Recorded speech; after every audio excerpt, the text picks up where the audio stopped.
নমস্কাৰ বন্ধু বান্ধৱীসকল আপোনালোক সকলোকে মই সুৰজ ছাত্ৰীয়ে পুনৰবাৰ টিপছ অসম ইউটিউব চেনেলটোলৈ স্বাগতম জনাইছোঁ বন্ধু বান্ধৱীসকল এই ভিডিঅ'টো আপোনালোকৰ বাবে অতি গুৰুত্বপূৰ্ণ হ'বলৈ গৈ আছে কিয়নো এই ভিডিঅ'টোত মই আপোনালোকক জনাম যে আপোনালোকে কম খৰচত কেনেকৈ কুকুৰা পালন কৰিব পাৰে নাইবা কুকুৰা পালন কৰোঁতে আপোনালোকে খৰচ কেনেকৈ কমাব পাৰে সেই বিষয়ে এই ভিডিঅ'টো আপোনালোকে প্ৰথমৰ পৰা শেষলৈ ভালকৈ চাব আৰু যদি আপোনালোকে এই চেনেলটোত প্ৰথমবাৰ আহিছে তেনেহ'লে চেনেলটো সাবস্ক্ৰাইব কৰি ওচৰতে থকা বেল ঘণ্টিটো প্ৰেছ কৰি দিব চাওক বন্ধু বান্ধৱীসকল যদি আপোনালোকে কুকুৰা পালন কৰে আৰু যদি কুকুৰা পালন কৰোঁতে আপোনালোকে বেছিকৈ টকা খৰচ কৰে তেতিয়া আপোনালোকৰ লাভৰ অংশ কমি যায় সেই কাৰণে কুকুৰা পালন কৰোঁতে সদায় আপোনালোকে খৰচ কম কৰিবলৈ চেষ্টা কৰিব তেতিয়া আপোনালোকৰ লাভ বেছিকৈ হ'ব বহুতেই ভাবে যে কুকুৰাবোৰক ৰাখিবলৈ যেটো গৰালৰ প্ৰয়োজন হয় হেতু গৰাল নিৰ্মাণ কৰোঁতে বহুত বেছি টকাৰ প্ৰয়োজন হয় আৰু এই ভাবিয়েই তেওঁলোকে বহুত বেছি টকা খৰচ কৰি কুকুৰাৰ গৰাল এটা নিৰ্মাণ কৰে চাওক বন্ধু বান্ধৱীসকল যদি আপোনালোকৰ লগত মূলধন বহুত বেছি থাকে তেনে অৱস্থাত আপোনালোকে বেছি টকা খৰচ কৰি কুকুৰাৰ গৰাল এটা নিৰ্মাণ কৰিব পাৰে তাত কোনো অসুবিধা নাই কিন্তু এটা কথা আপোনালোকে মনত ৰাখিব যদি আপোনালোকে প্ৰথমবাৰ কুকুৰা পালন কৰে তেনেহলে প্ৰথম অৱস্থাত আপোনালোকে বহুত বেছি টকা খৰচ কৰি কুকুৰাৰ গৰাল নিৰ্মাণ কৰাৰ কোনো প্ৰয়োজন নাই চাওক যেতিয়া আপোনালোকে কুকুৰা পালন কৰিবলৈ আৰম্ভ কৰে তেতিয়া কুকুৰাৰ ফাৰ্মখন বেছি দিন চলিবনে নাই তাৰ কোনো গ্যাৰান্টি নাথাকে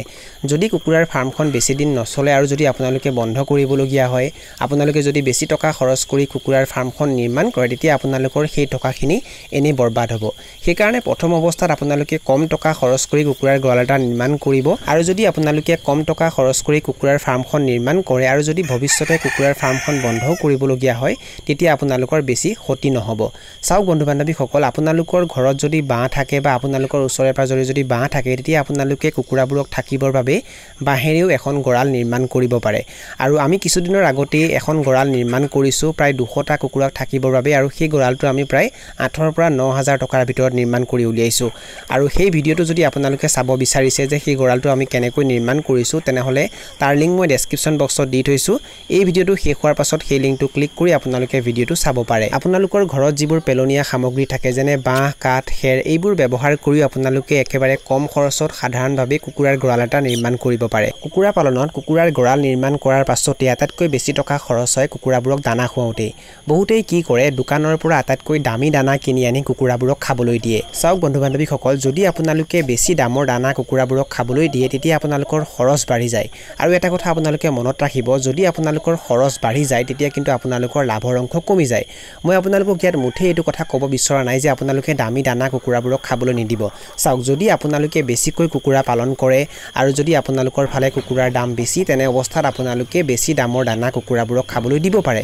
কিন্তু আপোনালোকে যদি কম পৰিমাণে কুকুৰা পালন কৰে বা আপোনালোকৰ ফালে যদি কুকুৰাৰ দাম বেছিকৈ নাথাকে তেনে অৱস্থাত আপোনালোকে দানাৰ খৰচ যিমান পাৰে কম কৰিবলৈ চেষ্টা কৰিব চাওক আপোনালোকে যদি কম পৰিমাণে কুকুৰা পালন কৰে তেনেহলে কুকুৰাবোৰক আপোনালোকে ঘৰুৱা খাদ্য খুৱায়ো বহুপাল দিব পাৰে আপোনালোকৰ ঘৰত যি পেলনীয়া খাদ্য বা ৰৈ যোৱা খাদ্য থাকে সেইবোৰ কুকুৰাবোৰক আপোনালোকে খাবলৈ দিব পাৰে ইয়াৰ উপৰিও কুকুৰাবোৰক আপোনালোকে নেপিয়েৰ ঘাঁহ সৰু সৰুকৈ কাটি খাবলৈ দিব পাৰে কলপাত খাবলৈ দিব পাৰে সজিনা গছৰ পাত খাবলৈ দিব পাৰে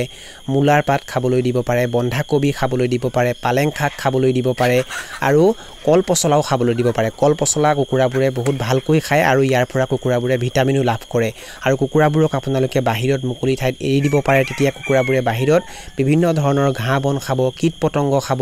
আৰু এনেকৈ আপোনালোকে কুকুৰাৰ দানাৰ খৰচ কম কৰিব পাৰিব কুকুৰাবোৰক আপোনালোকে ঘৰৰ ধান চাউলো খাবলৈ দিব পাৰে আৰু আপোনালোকে কুকুৰাবোৰৰ বাবে একেবাৰে কম খৰচত ঘৰতে দানাও প্ৰস্তুত কৰিব পাৰে আৰু কুকুৰাৰ বাবে ঘৰতে কেনেকৈ দানা প্ৰস্তুত কৰা হয় সেই বিষয়ে যদি আপোনালোকে জানিব বিচাৰিছে তেনেহলে সেই বিষয়ে মই বহুকেইটা ভিডিঅ' আপলোড কৰি থৈছো আৰু তাৰ ওপৰত এটা প্লেলিষ্টটো বনাই থৈছো আৰু তাৰ লিংক মই ডেসক্ৰিপচন বক্সত দি থৈছো এই ভিডিঅ'টো শেষ হোৱাৰ পাছত সেই লিংকটো ক্লিক কৰি আপোনালোকে গোটেইকেইটা ভিডিঅ' চাব পাৰে যদি আপোনালোকে কুকুৰাবোৰক কমাৰ্চিয়েল দানা খাবলৈ দিব বিচাৰে তেনেহলে আপোনালোকে কমাৰ্চিয়েল দানাৰ সমান্তৰালভাৱে কুকুৰাবোৰক ঘৰুৱা খাদ্যও খাবলৈ দিব তেতিয়া দানাৰ খৰচ কমি যাব কুকুৰা পালন কৰোঁতে কুকুৰাৰ দানাৰ খৰচৰ বাহিৰে আটাইতকৈ বেছি টকা খৰচ হয় কুকুৰাবোৰক চিকিৎসা কৰোঁতে অৰ্থাৎ কুকুৰাবোৰৰ বাবে দৰৱ কিনোতে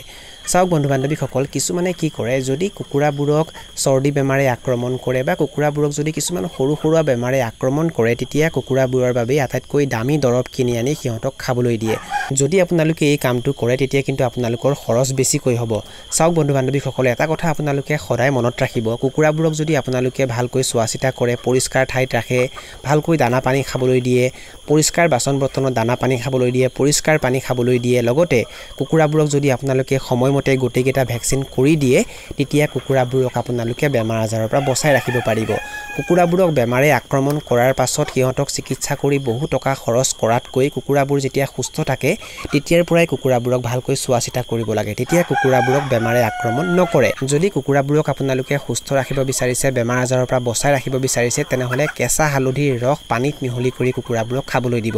সপ্তাহত 2 দিন বা 3 দিন দিনত এবাৰ যদি আপোনালোকে কেঁচা হালধিৰ ৰস পানীত মিহলি কৰি কুকুৰাবোৰক খাবলৈ দিয়ে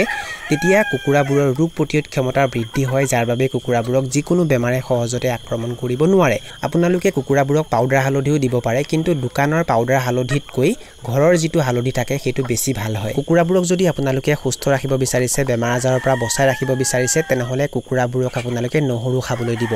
নহৰু খুন্দি দানাত মিহলি কৰি যদি কুকুৰাবোৰক খাবলৈ দিয়ে তেতিয়া কুকুৰাবোৰৰ কাৰণে বহুত বেছি উপকাৰী হয় নহৰুৱে এন্টিবায়োটিকৰ কাম কৰে যদি আপোনালোকে কুকুৰাবোৰক এনেকৈ পোহপাল দিয়ে তেতিয়া কুকুৰাবোৰক আপোনালোকে সুস্থ ৰাখিব পাৰিব যাৰ বাবে আপোনালোকৰ দৰৱ কিনিবলগীয়া নহব আৰু আপোনালোকৰ টকাও বাচিব বন্ধু বান্ধৱীসকল এইখিনি আছিল কিছু তথ্য আপোনালোকক জনালো আৰু যদি আপোনালোকে ভিডিওটো চাই ভাল পালে আৰু ভিডিওটোৰ জৰিয়তে কিবা এটা শিকিব পাৰিছো বুলি ভাবে তেনেহলে অনুগ্ৰহ কৰি ভিডিওটো লাইক কৰি দিব আৰু যিমান পাৰে ভিডিওটো নিজৰ বন্ধুবৰ্গৰ মাজত আৰু পৰিয়ালবৰ্গৰ মাজত শ্বেয়াৰ কৰি দিব